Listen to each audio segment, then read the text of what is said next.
Here's the thing. I'm getting into a position, barring, work on the vehicle, where I can pretty much just go anywhere I want and do anything I need to do.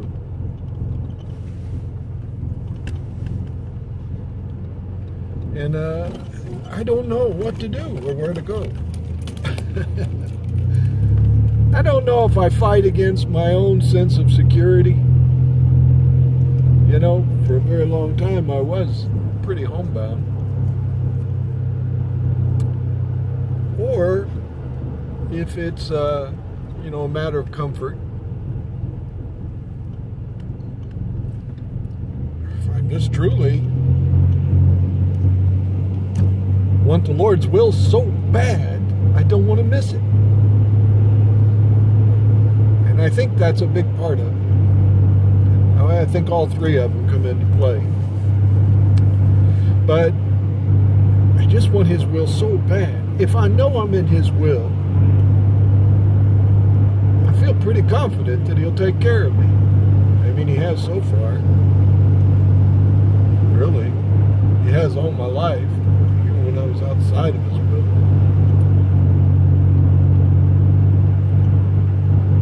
But I know the dangers that are present when you're outside of His will. I want to be in His will. Do what He wants me to do. Be where He wants me to be.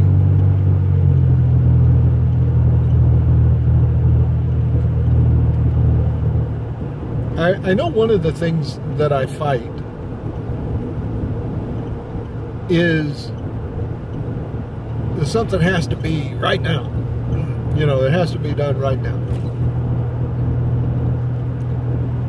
It's not a matter of patience as much as it is, I just want to get it done.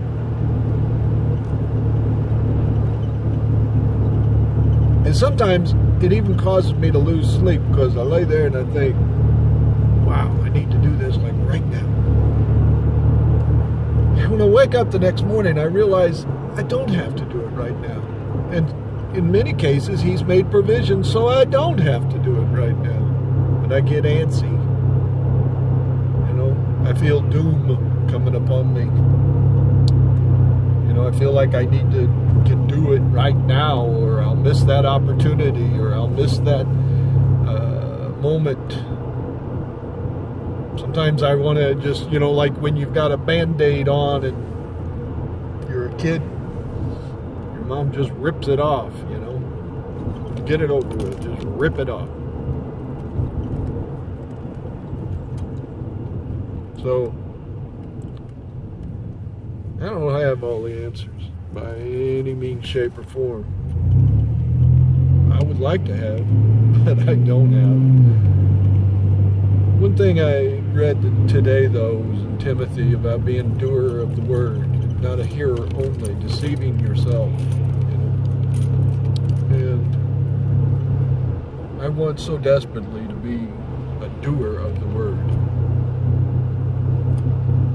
I want to build upon a foundation. 1 Corinthians 3. I want to build it so that when the fire comes, not only will I be saved, but the work that I've worked will be saved, because I hate working for futility, sake. I like working for permanence sake. I want the work to stand, but the work will be tried by fire. It will come under pressure. It will be tested. There is only one foundation which is laid, and that is Jesus Christ.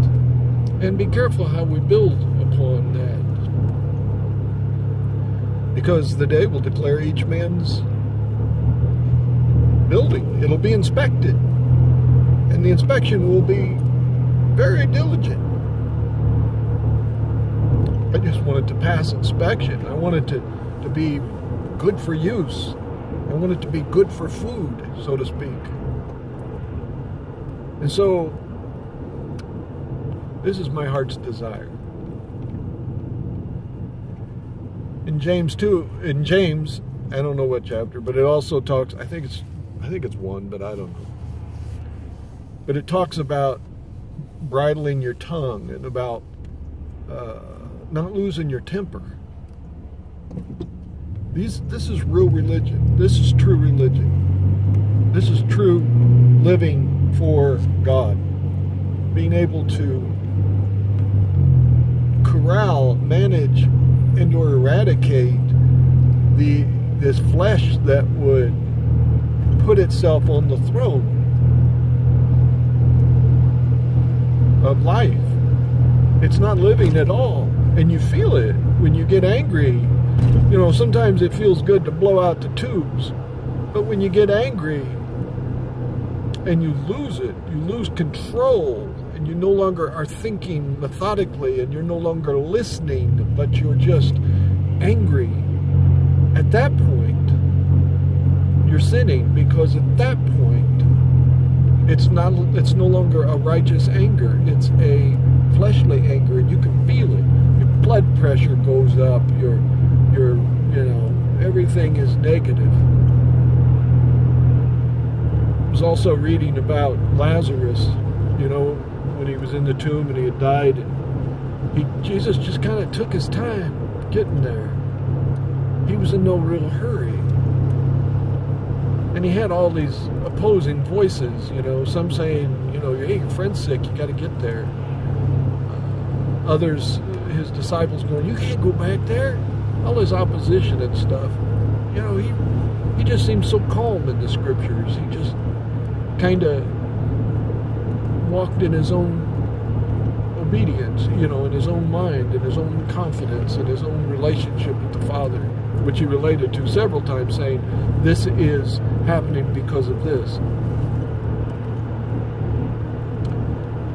And then when he finally got there, you know, and he told them outright, the people he loved, he told them this is, you know, he's not dead, he's going to be raised again. And he got angry, and then he ended up, he wept, and they thought it was because he loved Lazarus so much.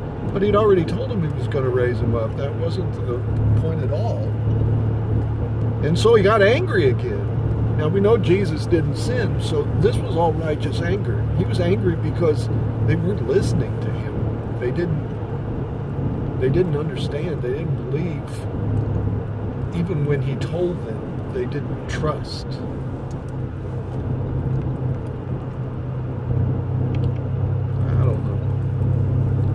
So I want to be like Jesus in that I can move